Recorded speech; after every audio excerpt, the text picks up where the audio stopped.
엄마, 호텔 연회장에서 잔치하면 어때? 친구분들도 초대하고 좋은 자리에서 축하받으시면 좋잖아요? 아들 지호의 목소리는 한없이 다정했습니다. 평생을 동태탕 냄새와 생선 비린내 속에서 살아온 저를 위해 아들이 얼마나 많은 고민을 했을지 그 마음이 고스란히 전해져 왔습니다. 하지만 그 따뜻한 말은 이내 며느리 수연의 차가운 목소리에 산산조각 났습니다. 시청해주신 여러분들, 행운이 대박 나시길 기원하며 구독과 좋아요 한 번씩 부탁드립니다.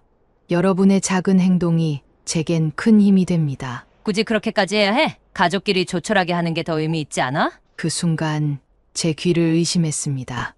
며느리 수연은 불과 몇 달 전 자신의 친정어머니 칠순 잔치를 서울 한복판 초호화 호텔 연회장에서 열어주었습니다. 커다란 샹들리에가 번쩍이고 흰색 테이블보가 깔린 원형 테이블마다 고급스러운 한식, 코스 요리가 정갈하게 세팅되어 있었죠. 정장 차림의 웨이터들이 정중하게 샴페인을 따르고 피아노 연주가 홀을 가득 채웠습니다. 며느리는 그 자리에서 이렇게 말했습니다. 저희 엄마가 평생을 고생하셨잖아요. 이번에야말로 제대로 된 대접을 해드리고 싶었어요. 그런데 이제 와서 저에게는 조촐하게 의미 있게라는 말을 내뱉는 며느리의 얼굴에서는 조금의 망설임도 찾아볼 수 없었습니다. 그 뻔뻔한 얼굴을 마주하는 순간 제 70평생을 바쳐 쌓아 올린 인내심이 와르르 무너지는 것을 느꼈습니다. 안녕하세요. 서울 변두리 작은 동태탕 가게를 운영하며 살아온 노래 72세 이정순입니다. 이 이야기는 저의 고단했던 삶을 잠시나마 위로해 줄 것이라 믿었던 순간 제 며느리가 저의 모든 기대를 산산조각 내버린, 그리고 그 속에서 드러난 추악한 진실에 대한 기록입니다. 이 이야기가 여러분의 마음속 깊이 공감되고 저와 같은 아픔을 겪는 분들께 작은 위로라도 될 수 있기를 바랍니다. 공감되신다면 따뜻한 댓글 부탁드립니다. 아니, 왜 호텔에서 해? 어머님도 이런 거 거창하게 하는 거 안 좋아하시잖아. 그냥 가게에서 간단하게 하는 게 더 의미 있지 않겠어? 며느리 수연의 목소리는 점점 더 날카로워졌습니다. 마치 제가 호화로운 잔치를 바라는 속물이라도 되는 양 저를 한심하게 바라보는 듯했습니다. 아들 지호는 며느리의 태도에 참지 못하고 언성을 높였습니다. 아니, 그러면 당신 엄마 칠수는 왜 호텔에서 한 거야? 그건 우리 형편도 생각해야 했으니까. 우리 형편! 돈 문제는 당신 친정 잔치 때는 문제가 아니고 우리 엄마 칠순 때만 문제가 되는 거야? 지호의 목소리에는 그동안 참아왔던 분노와 서운함이 고스란히 담겨 있었습니다. 저 또한 마찬가지였습니다. 친정엄마 칠순에는 아낌없이 돈을 쏟아붓고 제 칠순에는 겨우 가게에서 끓인 동태탕으로 때우려는 며느리의 이중적인 태도에 피가 거꾸로 솟는 기분이었습니다. 하지만 며느리는 한치의 물러섬도 없었습니다. 난 그냥 합리적인 선택을 하자는 거야. 꼭 호텔에서 해야 할 필요 있어? 꼭 비교해야 해? 그래, 비교해야지. 당신이 먼저 비교하게 만들었잖아. 뭐? 당신 엄마는 평생 고생하셨으니까 제대로 해드려야 한다고 했지? 근데 우리 엄마도 똑같이 고생하셨잖아. 우리 엄마는 남편도 없이 혼자 나 키우면서 가게까지 일궈낸 분이야. 그런데 왜 우리 엄마 칠수는 가게에서 간단하게 해야 하는데? 지호의 목소리가 터져 나왔습니다. 저는 아무 말도 할 수 없었습니다. 아들의 말이 모두 옳았으니까요. 남편 없이 홀로 동태탕 가게를 운영하며 억척스럽게 살아온 지난 세월이 주마등처럼 스쳐 지나갔습니다. 새벽부터 밤늦게까지 손수 육수를 내고 싱싱한 생선을 손질하며 아들 하나 보고 살아왔는데 이제 와서 며느리에게 이런 푸대접을 받아야 한다는 사실이 너무나도 서글펐습니다. 아니, 그렇게까지 화낼 일은 아니잖아. 난 그냥 실속 있게 하자는 거지. 며느리는 애써 침착한 척했지만 이미 그녀의 얼굴에는 불편한 기색이 역력했습니다. 말 돌리지 마. 실속이 아니라 당신이 그냥 우리 엄마 챙겨주기 싫은 거잖아. 지호는 며느리의 말을 끊으며 단호하게 말했습니다. 그들의 대화를 듣고 있자니 속이 울렁거렸습니다. 며느리는 자신의 어머니가 호텔에서 잔치하는 건 괜찮고 제가 호텔 연회장에서 하는 호화로운 칠순 잔치는 부담스럽다고 느끼는 것이 분명했습니다. 돈 문제도 돈 문제지만 제가 크게 원한 것도 아닌데 굳이 아들이 저렇게까지 하려는 것이 이해되지 않는다는 태도였습니다. 제가 원래 검소한 성격이라는 걸 아들도 알고 있었지만 그래도 이번만큼은 제대로 해주고 싶어 했습니다. 하지만 며느리의 단호한 태도에 결국 설득을 포기할 수밖에 없었습니다. 제 생일이 다가올수록 마음속에는 불안과 혼란, 그리고 깊은 외로움이 그림자처럼 드리워졌습니다. 과연 제 칠순은 어떻게 치러지게 될까요? 며느리의 친정어머니 칠순 잔치가 먼저 진행되었습니다. 며느리는 자신의 의견을 관철시킨 것에 대한 만족감 때문이었을까요? 아니면 제 감정을 읽지 못하는 눈치 없음 때문이었을까요? 그녀는 저를 화려한 호텔 연회장으로 안내하며 시종일관 밝은 얼굴이었습니다. 커다란 샹들리에가 반짝이고 흰색 테이블보가 깔린 원형 테이블이 세련되게 배치되어 있었습니다. 테이블마다 고급스러운 한식 코스 요리가 정갈하게 세팅되어 있었고 와인잔이 조명을 받아 영롱하게 빛났습니다. 어머님, 여기 앉으세요. 며느리가 가리키는 자리에 자연스럽게 앉았지만 어딘가 어색함과 이질감을 느꼈습니다.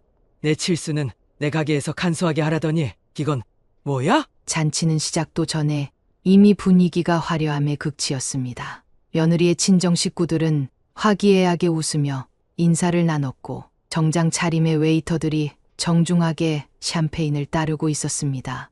제 옆에 앉은 아들 지호는 그저 묵묵히 식탁을 바라볼 뿐이었습니다.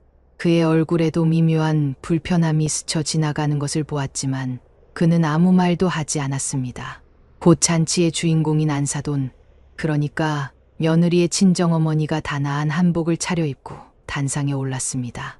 그녀의 얼굴에는 행복과 만족감이 가득했습니다. 오늘 이렇게 귀한 자리에 여러분과 함께할 수 있어 정말 행복합니다. 우리 딸과 사위가 정성껏 준비해준 자리라고 하니 더 의미가 깊네요. 저는 조용히 그녀를 지켜보며 고개를 끄덕였습니다. 그래, 자식이 부모를 위해 잔치를 열어주는 건 좋은 일이지. 머리로는 이해했지만 마음속에서는 자꾸만 불편한 감정이 피어올랐습니다. 시간이 지날수록 그 불편함은 점점 더 커져만 갔습니다. 며느리는 제 칠수는 소박하게 하자고 호텔에서 하는 것을 극구 반대해놓고 정작 친정엄마의 칠수는 이렇게 성대하게 열리고 있다는 사실에 어색하고 불편했는지 제 시선을 애써 피하는 듯했습니다. 식사 도중 며느리가 활짝 웃으며 말했습니다. 저희 엄마가 평생을 고생하셨잖아요. 이번에야말로 제대로 된 대접을 해드리고 싶었어요. 그 말을 듣는 순간 제 심장이 쿵 하고 내려앉는 것 같았습니다. 평생 고생한 건 나도 마찬가지인데 저는 잠시 수저를 내려놓고 조용히 아들의 얼굴을 살폈습니다. 하지만 아들은 그저 묵묵히 식사할 뿐 아무 말도 하지 않았습니다. 그의 침묵은 저를 더욱 아프게 했습니다. 잔치는 더욱 화려해졌습니다. 피아노 연주부터 시작해 안사돈을 위한 깜짝 영상이 스크린에 준비되어 있었습니다. 젊은 시절부터의 사진이 스크린에 떠오르며 가족들이 한마디씩 덧붙인 영상이 감동을 자아냈습니다. 곳곳에서 눈물을 훔치는 사람들도 보였습니다. 저는 그 모습을 보며 마음이 한없이 복잡해졌습니다. 감동적인 순간이었지만 동시에 씁쓸함을 감출 수 없었습니다. 내 칠수는 정말 우리 가게에서 조촐하게 치르게 될까? 식사 중에도 안사돈은 연신 감사 인사를 전하며 칠순을 성대하게 치러준 딸과 사위에게 기쁨을 감추지 못했습니다. 이렇게까지 준비해줄 줄은 몰랐어. 내 생애 가장 행복한 날이네. 며느리 수연은 환한 미소를 지으며 대답했습니다. 엄마, 이 정도는 해드려야죠? 그 순간 제 손에 쥐고 있던 젓가락에 저도 모르게 힘이 들어갔습니다. 이제는 확실해졌습니다. 며느리는 호텔에서 잔치하는 걸 싫어하는 게 아니라 그저 제 생일에 그렇게 해줄 마음이 없었을 뿐이었습니다. 저는 조용히 잔에 담긴 물을 한 모금 마셨습니다. 아들은 여전히 묵묵히 식사를 하고 있었지만 저는 아들이 이 상황을 모를 리 없다고 생각했습니다. 그저 모르는 척하고 있을 뿐이었습니다. 안사돈의 칠순 잔치가 끝난 후 피곤한 몸을 이끌고 가게로 돌아왔습니다. 화려한 샹들리에 아래서 고급 요리를 먹고 감동적인 영상을 보며 박수를 치던 그 시간은 돌아오는 길에는 이상하리만큼 멀게 느껴졌습니다. 내 칠수는 정말 이렇게 초라하게 치러진 건가? 그렇게 생각하며 가게 앞에 도착했을 때 휴대전화가 울렸습니다. 발신자는 아들 박지호였습니다. 엄마, 벌써 집에 갔어요? 저는 순간 멈칫했습니다. 아들이 먼저 미안하다고 할 줄은 예상하지 못했습니다. 정말 죄송해요. 이렇게까지 성대하게 하는 줄 몰랐어요. 나도 호텔에서 하는 건 그냥 간단한 연애 정도일 줄 알았는데 이렇게 호화로운 잔치일 줄은. 아들의 목소리는 착잡했습니다. 제가 조용히 듣고 있는 것이 오히려 더 미안한 마음을 들게 했는지 아들은 서둘러 말을 이었습니다. 엄마, 다시 수연이한테 말해볼게요. 엄마, 칠순 꼭 제대로 해드릴게요. 호텔은 아니더라도 최소한. 그 말을 들은 저는 씁쓸한 미소를 지었습니다. 지호야, 그러다 괜히 수연이랑 싸우지 마. 괜찮아. 거짓말이었습니다. 충분하지 않았습니다. 하지만 어차피 기대해봐야 실망만 할 거라는 걸 알고 있었습니다. 너무 신경 쓰지 말고 애들 잘 챙겨. 그렇게 전화를 끊고 저는 가게 불을 켰습니다. 안사돈의 잔치에서 본 화려한 연회장의 모습과는 너무나도 다른 풍경이었습니다. 낡고 오래된 동태탕 가게. 하지만 이곳이 바로 제 삶이었고 제 전부였습니다. 몇 달 후 저희 생일 전 주말이 되었습니다. 호텔은커녕 가게 문도 열지 못했습니다. 명절에도 웬만하면 쉬는 날 없이 가게를 열었지만 오늘은 장사를 접고 가족끼리 모이기로 했습니다. 엄마, 저기 앉아 계세요. 내가 다 준비할게요. 지호야, 엄마가 할게. 내 손으로 끓인 동태탕이 더 맛있지 않겠어? 그렇게 저는 평소 하던 대로 육수를 내고 싱싱한 동태를 손질했습니다. 고급 호텔에서 한정식을 대접받았던 안사돈의 잔치와는 너무나도 다른 분위기였습니다. 칠순이라기엔 너무나도 소박했습니다. 그러나 아들, 며느리, 손주들이 둘러앉아 있는 모습을 보며 저는 애써 웃었습니다. 그래, 이게 나답지. 엄마, 생신 축하드려. 아들 지호가 작은 케이크를 꺼냈습니다. 며느리 수연도 억지로라도 웃으며 초를 꽂았습니다. 그래도 케이크는 있어야죠. 초를 붙이고 가족들이 생일 축하 노래를 불렀습니다. 저는 촛불을 바라보며 조용히 기도했습니다. 촛불을 끄고 나니 가슴 한쪽이 허전했습니다. 저는 테이블에 놓인 동태탕을 한 숟갈 떴습니다. 뜨끈한 국물이 몸을 데웠지만 마음속까지 따뜻해지지는 않았습니다. 그 순간 가게 문이 열리며 중년의 남자가 들어왔습니다. 그는 양복 차림에 깔끔한 인상을 가진 사람이었습니다. 오늘 영업 안 하시나요? 저는 손님을 보고 미소를 지었습니다. 아이고, 죄송합니다, 손님. 오늘은 가게 쉬는 날인데. 그래도 오늘 같은 날 그냥 돌려보낼 순 없지요. 잠시만 기다리시면 한 그릇 드리겠습니다. 오늘은 서비스예요. 남자는 고맙다며 자리에 앉았고 곧 제가 직접 끓인 동태탕 한 그릇이 정성스럽게 놓였습니다. 그는 한 숟갈을 뜨자마자 감탄했습니다. 와, 이거 정말 맛있네요. 요즘 이런 맛이 나는 동태탕을 찾기가 힘든데요. 남자는 동태탕을 다 먹은 후 지갑에서 명함을 꺼내 제게 내밀었습니다. 사장님, 저는 대기업 계열사에서 밀키트 사업을 담당하고 있습니다.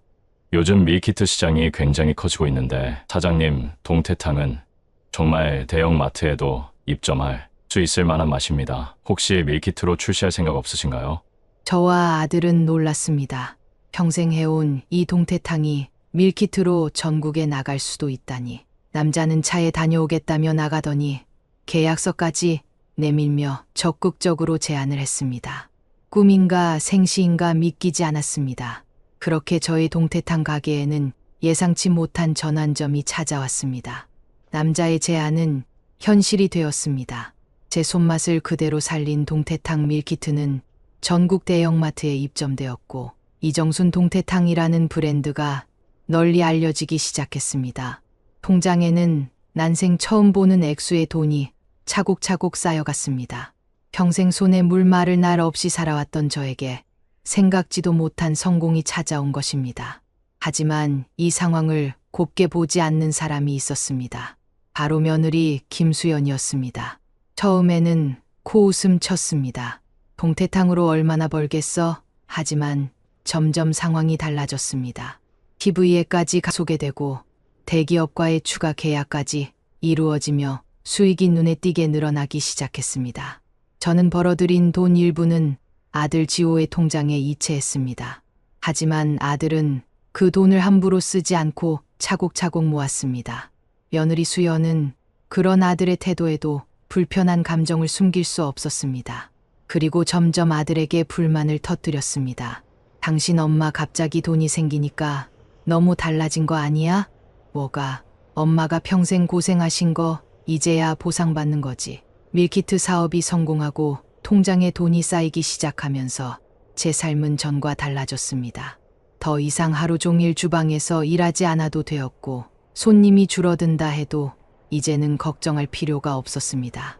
하지만 저는 여전히 가게를 운영했습니다. 돈이 문제가 아니라 이곳은 제가 평생을 바쳐온 삶의 터전이었기 때문이었습니다. 저의 손길이 닿지 않으면 안 될 것 같은 책임감과 손님들과의 정이 저를 붙잡았습니다. 그런데 어느 날 가게 문이 열리며 예상치 못한 손님이 들어왔습니다. 며느리 수연이었습니다. 어머님, 저 왔어요. 평소와 다르게 밝은 얼굴을 하고 있는 며느리를 보고 저는 어딘가 불길한 느낌이 들었습니다. 웬일이야? 무슨 일 있어? 어머님, 이제 장사는 안 하셔도 되잖아요. 장사를 안 하다니. 무슨 말이야? 아니, 이제 돈도 많아지셨고 밀키트도 잘 되고 있으니까 가게까지 할 필요는 없잖아요. 어머님도 이제 편하게 사셔야죠. 저는 며느리의 뻔뻔함에 어이가 없었습니다. 나는 이 가게가 좋아. 손님들 오는 것도 반갑고 이렇게 일하는 게 익숙해서 오히려 좋다. 고생하는 게 아니라 내 인생이야. 그리고 손님들 기다리고 있어. 본론이 뭔지 말해봐. 며느리는 제 단호한 말에 잠시 머뭇거리더니 이내 본색을 드러냈습니다. 저도 가게 하나 내주세요. 저도 장사 한번 해보고 싶어요. 요즘 카페 창업 많이 하잖아요. 어머님이 밀키트 사업으로 돈도 많이 버셨으니까 저한테도 가게 하나 내주시면 좋겠어요. 가게를 너한테 내달라고? 네. 어머님이 밀키트 사업을 키우신 것처럼 저도 한번 제 힘으로 해보고 싶어요. 저는 순간 황당한 기분이 들었습니다. 너 힘으로 해보고 싶으면 너 돈으로 해야지. 왜 내 돈으로 하겠다는 거야? 며느리는 살짝 당황한 듯 했지만 이내 태연한 얼굴로 말을 이었습니다. 어머님, 장사라는 게 처음부터 큰돈 들이면 힘들잖아요. 저도 배워야 하고 경험도 없으니까 처음부터 제 돈으로 하면 부담스럽죠. 어머님이 자리 하나만 마련해 주시면 나머지는 제가 알아서 할게요. 너 장사해 본 적 있니? 아니요, 없어요. 하지만 어머님도 처음에 아무것도 모르고 시작하셨잖아요. 저도 해보면 되죠. 저는 어처구니가 없었습니다. 제가 장사를 시작했던 시절과 지금은 전혀 다릅니다. 저는 가족을 먹여 살리기 위해 하루 18시간을 일했고 손에 물 마를 날 없이 육수를 끓이며 살았습니다. 반면 며느리는 장사를 경험해 본 적도 없고 고생할 마음도 없어 보였습니다. 내가 장사 시작할 때는 너처럼 가게 차려줄 사람이 없어서 내 돈 모아 시작했어. 그리고 남들이 편하게 쉴 때도 일했지. 그런데 넌 장사해 본 적도 없으면서 가게부터 내달라니 그게 말이 된다고 생각해? 어머님은 지금 여유도 많으시잖아요. 솔직히 돈도 많아졌는데 저희한테 좀 도와주시는 게 그렇게 어려운 일이에요? 며느리의 말에 저는 분노를 참을 수 없었습니다. 안 돼. 돈이 있다고 해서 아무렇게나 쓰는 게 아니야. 내가 진짜 장사를 하고 싶다면 내가 준비하고 내 힘으로 해. 아니, 어머님 너무 하시네요. 어머님은 사업도 하시면서 저희는 도와줄 생각도 없으세요? 너희 도와주라고 내가 평생 고생한 게 아니야. 너희는 너희 방식대로 살아야 해. 내 돈을 너희한테 나눠줄 이유는 없어. 며느리는 결국 입술을 깨물며 벌떡 일어섰습니다. 그리고는 인사도 없이 가게를 나가버렸습니다. 며느리는 처음에는 가게를 내달라는 부탁만 했지만 점점 더 요구가 많아졌습니다. 어머님, 요즘 애들 학원비가 너무 많이 들어요. 생활비 좀 보태주세요. 어머님, 이번에 새 차를 사려고 하는데 조금만 도와주시면 안 될까요? 처음에는 은근슬쩍 부탁하는 듯 했지만 거절이 계속되자 점점 짜증을 내며 불만을 터뜨렸습니다. 진짜 너무하시네요. 어머님이 돈 버신 거 우리한테도 좀 돌아와야 하는 거 아니에요. 솔직히 제가 어머님 가게 도와드린 것도 많은데 이렇게 박하게 구시면 너무하잖아요. 그리고 막말로 제가 어머니 칠순잔치 가게에서 하자고 안 했으면 밀키트 만들 일 없었던 거 아닌가요? 아들 지호는 이런 며느리의 태도에 점점 실망했습니다. 수연아, 엄마가 번 돈인데 우리가 받을 이유 없어. 며느리는 아랑곳하지 않고 받아쳤습니다. 그러면 당신은 엄마 돈 안 받을 거야. 나는 엄마가 힘들게 번 돈 쓰고 싶지 않아. 결국 부부싸움이 계속해서 반복되었습니다. 어느 날 아들이 저를 위해 작은 선물을 사왔습니다. 엄마, 이거 핸드크림인데 손이 많이 건조하시잖아요. 작은 거지만 써보세요. 저는 아들의 작은 배려가 고마워 활짝 웃었지만 옆에서 며느리는 빈정거렸습니다. 당신은 진짜 대단하다. 엄마 통장에 돈 그렇게 쌓여 있는데 겨우 핸드크림 하나 사다 드리는 거야? 뭐라고? 솔직히 이제 어머님이 우리보다 부자잖아. 우리가 챙길 필요가 있어? 이런 며느리의 태도에 아들은 더 이상 참을 수 없었습니다. 너 대체 언제부터 우리 엄마한테 그렇게 함부로 말했어? 며느리는 비웃듯이 말했습니다. 당신이야말로 언제까지 엄마 치맛자락 붙잡고 살 건데? 결국 아들과 며느리는 더 이상 대화를 이어나갈 수 없었습니다. 며느리는 처음에는 직접적으로 돈을 요구하는 수준이었지만 제가 단호하게 거절하자 점점 태도가 변해갔습니다. 이제는 대놓고 불만을 터뜨리기보다는 교묘하게 사람들에게 헛소문을 퍼뜨리기 시작했습니다. 어머님이 돈이 많아지시더니 우리한테는 냉정하시더라고요. 솔직히 가족끼리는 서로 돕고 사는 거 아니에요? 우리한테는 박하게 구시면서 본인은 명품도 사고 좋은 곳에서 사시고 그 말은 빠르게 동네에 퍼져나갔습니다. 사장님 요즘 돈 많이 버신다면서요. 그런데 며느리한테는 안 도와주시나 봐요? 가족끼리는 서로 나눠야 하는 거 아닌가요? 저는 처음엔 그냥 헛소문이라며 넘기려 했습니다. 하지만 시간이 지날수록 가게에서 주고받는 이야기들이 심상치 않다는 걸 느꼈습니다. 그리고 그 소문은 저희 평화로운 일상을 조금씩 좀 먹어 들어왔습니다. 그러던 어느 날 단골 손님 중 한 분이 걱정스러운 얼굴로 말을 꺼냈습니다. 사장님, 요즘 동네에서 이상한 소문이 돌던데 며느님이 그러던데요. 어떤 소문이요? 사장님이 돈을 많이 버셨는데 아들이랑 며느리한테는 한 푼도 안 못해 주신다고. 그리고 명품 가방을 몇 개씩 사셨다던데요. 집도 좋은데 이사 가서 사신다면서요? 저는 순간 속이 뒤집히는 듯한 기분이 들었습니다.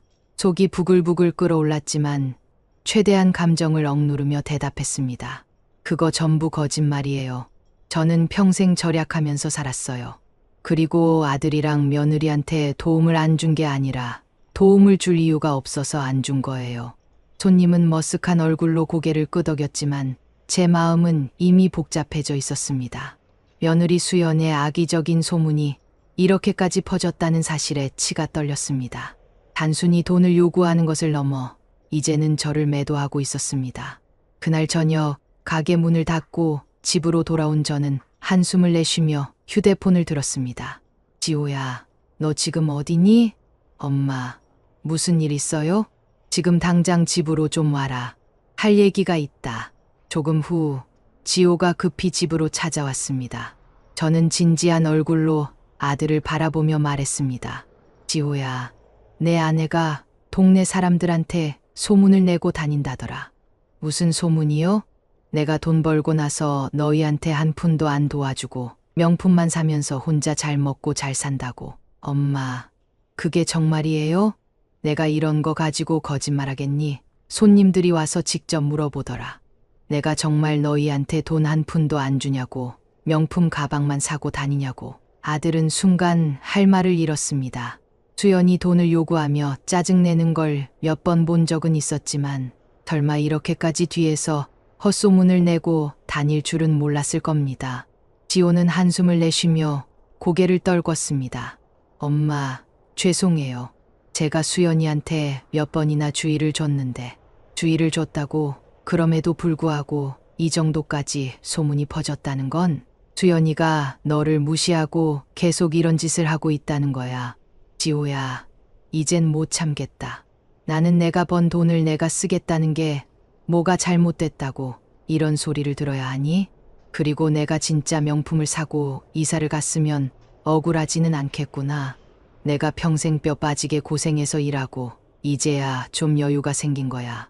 그런데 내 아내는 당연하다는 듯이 내 돈을 탐내고 있어. 처음엔 가게를 내달라고 하더니 이제는 생활비 달라고 하고 안 주니까 동네에 헛소문까지 퍼뜨리는 거야. 이 정도면 내가 더는 봐줄 이유가 없지 않니? 지호는 아무 말 없이 제 말을 듣고 있었습니다. 그의 얼굴에는 깊은 번민이 서려 있었습니다. 저는 아들의 어깨를 잡고 단호하게 말했습니다. 지호야, 더 이상 수연이랑 살면서 힘들어하지 마라. 이 정도면 이혼하는 게 맞다. 아들은 가만히 앉아 깊이 고민하는 듯 보였습니다. 하지만 제 말을 들으며 그는 마음속 깊은 곳에서 이미 답을 알고 있었습니다. 그날 밤 아들은 집에 돌아가 며느리 수연에게 모든 것을 따져 물었습니다. 며느리는 처음에는 발뺌하다가 증거를 들이대자 결국 소문을 퍼뜨린 사실을 인정했습니다. 하지만 그녀는 뉘우치기는커녕 오히려 큰 소리를 쳤습니다. 제가 뭘 그렇게 잘못했어요. 어머님은 돈도 많으면서 저희한테는 한 푼도 안 주고 그게 더 잘못된 거 아니에요. 시어머니가 돈 좀 벌었다고 자식들한테 저렇게까지 박하게 구는 사람이 어딨어요? 당신 지금 뭐라고 하는 거야? 엄마 돈은 엄마 돈이야. 그리고 내가 당신한테 그 돈으로 사업까지 해주라고 했어? 그럼 당신은 평생 엄마 돈 한 푼도 안 받을 거야? 당신은 그렇게 떳떳해. 당신도 엄마한테 도움받고 싶을 때가 있었잖아. 지호와 수연의 싸움은 밤새 이어졌고 급기야 손주들까지 울음을 터뜨렸습니다. 다음 날 아침 지호는 저에게 찾아와 말했습니다. 엄마, 저 도저히 수연이랑 못 살겠습니다. 이혼하겠습니다. 그의 목소리에는 단호함과 함께 깊은 회한이 담겨 있었습니다. 이미 마음속에서는 오래전부터 아내와의 관계가 무너졌다는 걸 알고 있었습니다. 하지만 아이가 있었고 가정을 지키려는 마음에서 버텨왔던 것뿐이었습니다. 그러나 이혼을 결심한 순간 더 큰 진실이 드러났습니다. 이혼 절차를 진행하는 과정에서 아들은 금융 내역을 확인하다가 충격적인 사실을 알게 되었습니다. 며느리 수연이 그동안 아들 지호의 이름으로 몰래 대출을 받아 자신의 친정으로 돈을 보내고 있었다는 것이었습니다. 액수도 한두 푼이 아니었습니다. 생활비 명목으로 받은 돈, 아이들 학원비 명목으로 받은 돈 등 갖가지 핑계로 지호의 통장에서 돈을 빼돌렸고 심지어 지호 명의의 마이너스 통장까지 몰래 만들어 돈을 인출한 흔적도 있었습니다. 이게 뭐야? 아들은 대출 내역을 보고 경악했습니다. 거액의 대출금이 있었고 그것이 모두 며느리의 친정으로 흘러 들어간 기록이 분명했습니다. 당신, 이게 다 뭐야? 그제야 궁지에 몰린 며느리는 당황하며 변명을 늘어놓았습니다. 그게 우리 엄마가 힘들다고 해서 잠깐만 도와드리려고 했어. 잠깐이라고 하기엔 대출금이 너무 큰데, 그리고 내 이름으로 몰래 대출까지 받아가면서 나한테 한마디 상의도 없었다고? 당신이 알면 반대할 것 같아서 미안해. 당신이 정말 나를 생각했다면 이런 짓을 벌일 수 있었겠어. 이건 명백한 사기야. 미안해, 정말 미안해. 하지만 가족이잖아. 난 그냥 도와주고 싶었어. 수연은 눈물을 흘리며 애원했지만 지호의 얼굴은 차갑게 굳어 있었습니다. 며느리는 아무런 말도 하지 못했습니다. 결국 이 사실이 법원에서도 밝혀졌고 이혼 절차는 빠르게 진행되었습니다. 양육권은 아들에게 넘겨졌습니다.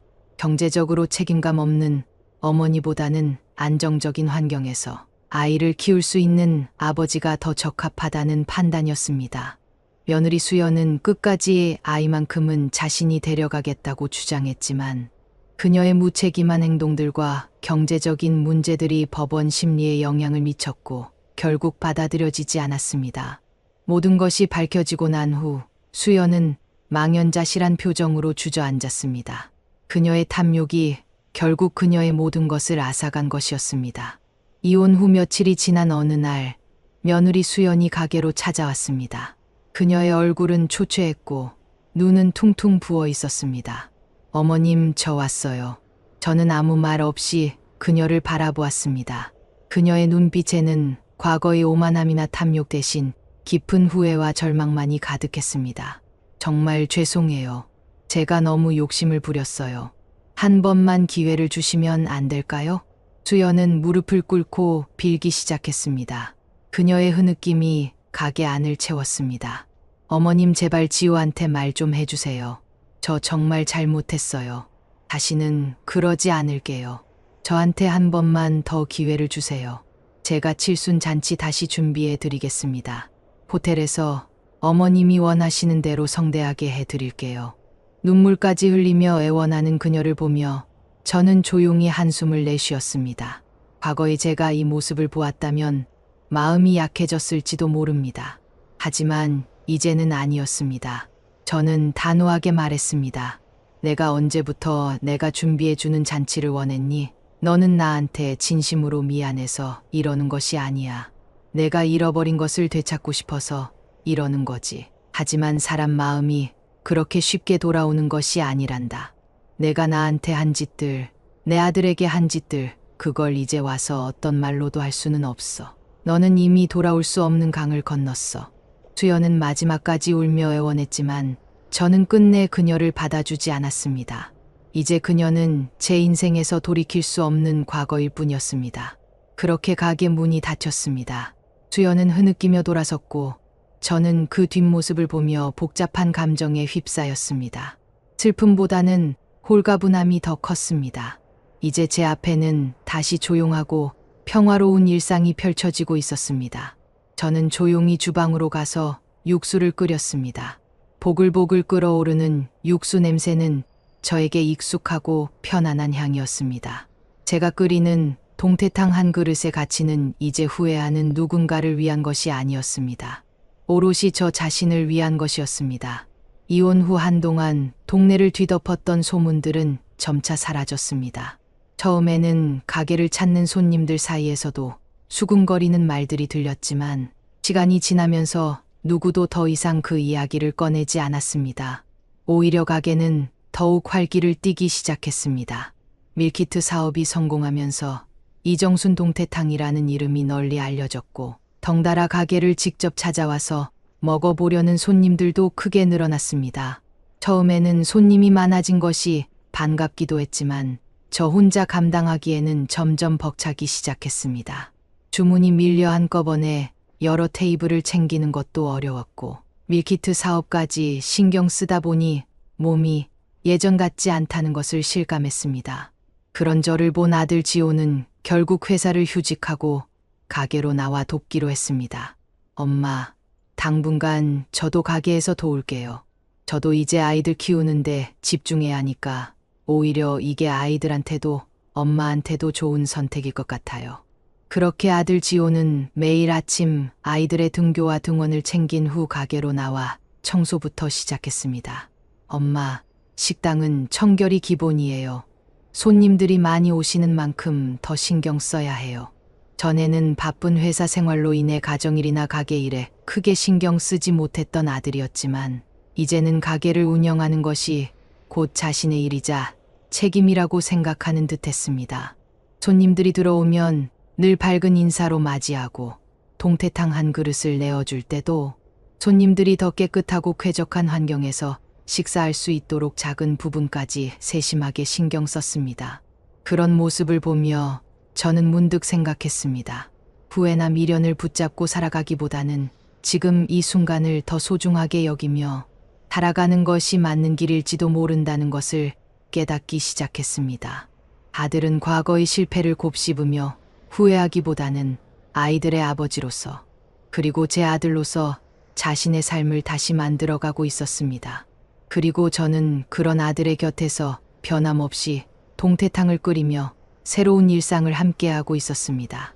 어쩌면 제 인생의 가장 찬란한 순간은 지금부터 시작될지도 모른다는 희망을 품고 말입니다. 오늘도 저희 사연을 들어주셔서 정말 감사합니다. 다음번에는 또 다른 이야기로 여러분을 찾아뵙겠습니다.